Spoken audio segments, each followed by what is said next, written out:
we want to thank police department అండి.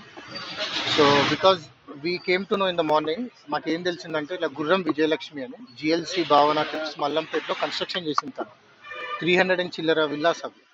So ఆమె already మమ్మల్ని ఫైనాన్షియల్లీ ఎకనామికల్లీ ఎవ్రీథింగ్ మోసపోయింది. మీ press వాళ్ళకి చాలాసార్లు మేము ఇంతకుముందు చెప్పినాం కూడా.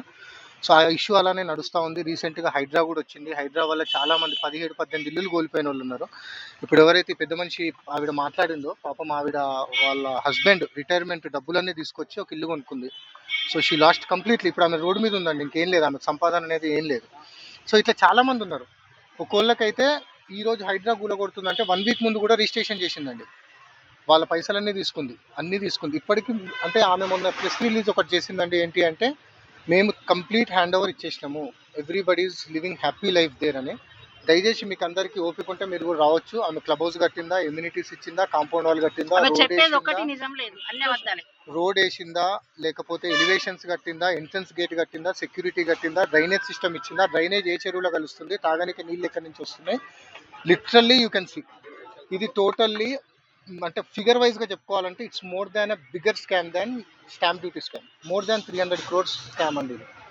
No, everybody constructed their house by their own.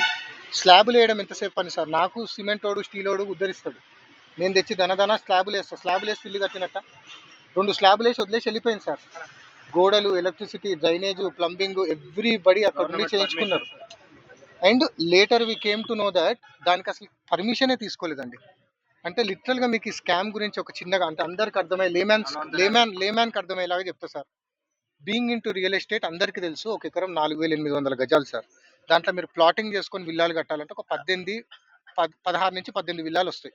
అంటే 2,400 నుంచి 2,800 గజాలు. మల్లంపేట జేఎల్ఎస్ ఏదైతే విజయలక్ష్మి విల్లాస్ ఉన్నాయో ఆ బాధితులు ఎవరైతున్నారో వాళ్ళ బాధ వర్ణనాతీతం. నిజంగా దేవుడు కూడా అన్ని కష్టాలు లేవు. డబ్బులు పెట్టి మధ్యతరగతి కుటుంబీకులు, ఉద్యోగస్తులు అక్కడ ప్లాట్లు కొనుక్కుంటే అది కట్టడం స్టార్ట్ చేసిన కాంచెలు 2019 నుంచి ఈ రోజు కూడా అక్కడ ప్రజల బాధ వర్ణనాతీతం. కోట్లాది రూపాయలు పెట్టి కొనుక్కొని ఈరోజు కొందరు ఇల్లు చెరువు ఎఫ్టీఎల్ బఫర్ జోన్లో ఉన్నాయని హైడ్రా కూల్చివేతల తర్వాత వారికి ఇల్లు లేక ఇంటి ఈఎంఐలు కట్టుకోవాల్సిన పరిస్థితి అక్కడ ప్రజలది.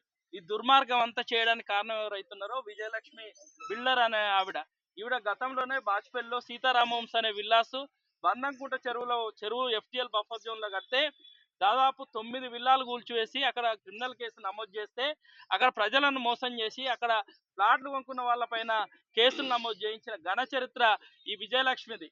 అక్కడ మోసం చేసి మళ్ళీ మల్లంపేటకు వచ్చి ఇక్కడ అప్పట్లో ఉన్న అధికారులు ఎవరైతే మున్సిపల్, రెవెన్యూ, ఇరిగేషన్ అధికారుల సహకారంతో అప్పటి ప్రభుత్వంలో ఉన్న కొందరు ప్రజాప్రతినిధుల సహకారంతో అక్కడ విచక్షణ రహితంగా అనుమతులు 40 అయితే 170 విల్లాలు ప్రభుత్వ భూమిలో కత్వ చెరువులో ఏదైతే ఆక్రమించుకొని అక్రమ నిర్మాణాలు చేసి పేద మధ్యతరగతి ప్రజలు, ఉద్యోగస్తులు కొనుక్కోవడానికి తక్కువ రేటు కానీ అవకాశం ఆశ చూపించి కొనిపించుకొని ఈరోజు ఆ ప్రజలది ఏదైతే ప్రభుత్వ భూమి చెరువు ఎఫ్టీఎల్ బఫర్ జోన్లో కూల్చివేతలు జరిగితే మరి ఆవిడకు నైతిక బాధ్యత లేదా? నువ్వు దొంగ కన్స్ట్రక్షన్స్ చేసి ప్రభుత్వ భూములు, చెరువులు ఆక్రమించుకొని అక్రమ నిర్మాణాలు చేసి ఈరోజు అప్పనంగా అన్యాయంగా మోసం చేసి ప్రజలకు అంటగట్టిల్లు. మరి మేము ప్రభుత్వాన్ని ఒకటే ఈరోజు రేవంత్ రెడ్డి ప్రభుత్వాన్ని కోరుతున్నాం, సార్ మీరు చెరువులను ప్రభుత్వ భూములను కాపాడడానికి హైడ్రాన్ పెట్టిల్లు కదా, ఇట్లాంటి దుర్మార్గాలు చేసే విజయలక్ష్మి లాంటి బిల్డర్ పైన ఏదైతే ప్రభుత్వ ఆస్తులు జప్తు ఉందో ఆ చట్టాన్ని ఎందుకు ప్రయోగించద్దు?